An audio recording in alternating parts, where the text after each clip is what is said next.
2, 1.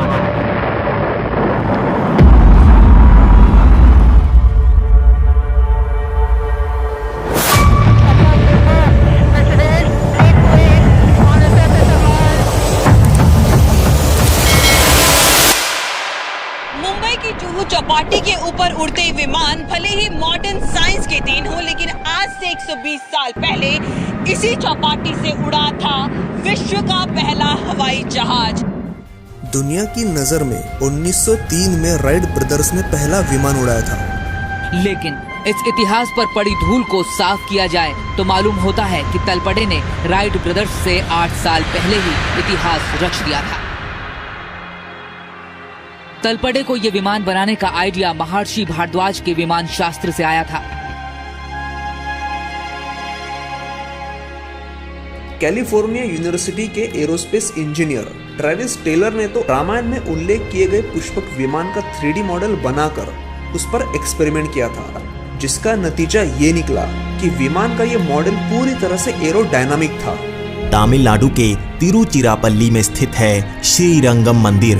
इस मंदिर के पुजारी जो नीचे जा चुके थे, उनका कहना था कि इसके नीचे धातु का बना मंदिर के आकार का विमान था। रामायण में जिस पुष्पक विमान का जिक्र किया गया था वो कोई मिथक नहीं बल्कि सच्चाई थी, और रावण दुनिया का पहला पायलट था।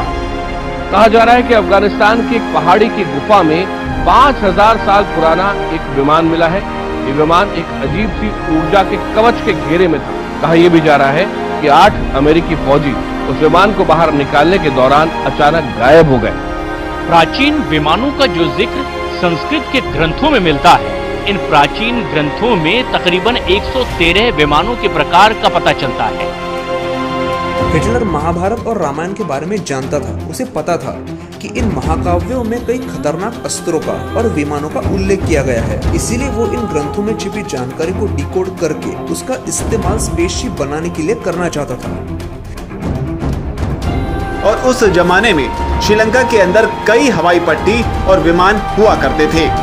What's more interesting is the name of the drawing itself. Locals call it Chakra Vimana, which literally means a flying saucer. Mahabharat में उड़ते विमान, रामायण में उड़ते पुष्पक विमान, ऋग्वेद वैमानिक शास्त्र में कैद विमान की तकनीक और डिजाइन आधुनिक विज्ञान के लिए एक नया दरवाजा खोल रहे हैं। जरूरत सिर्फ नजरें खोलकर देखने की है। हमारे प्राचीन ग्रंथों में ही सारा आधुनिक विज्ञान कैद है।